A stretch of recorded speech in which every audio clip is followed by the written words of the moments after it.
சூட்டும் பூவுக்காக நெடுங்கூந்தலாடுது. நீ வைக்கும் பொட்டுக்காக நடுநிலை ஆடுது.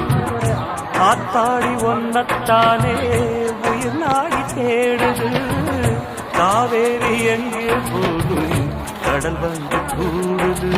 அந்திப்பொழுதில் தென்னகிழியில் தென்றல் கூத்தாட மையை எழுதி மஞ்சள் குருவி கையை கோத்தாட அடங்காத ஆசை கொண்டு நானும் போராட.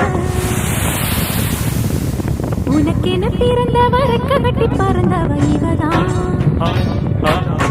என விட உனக்கு இங்கு மனசுக்கு பிடிச்சவ எவதான்.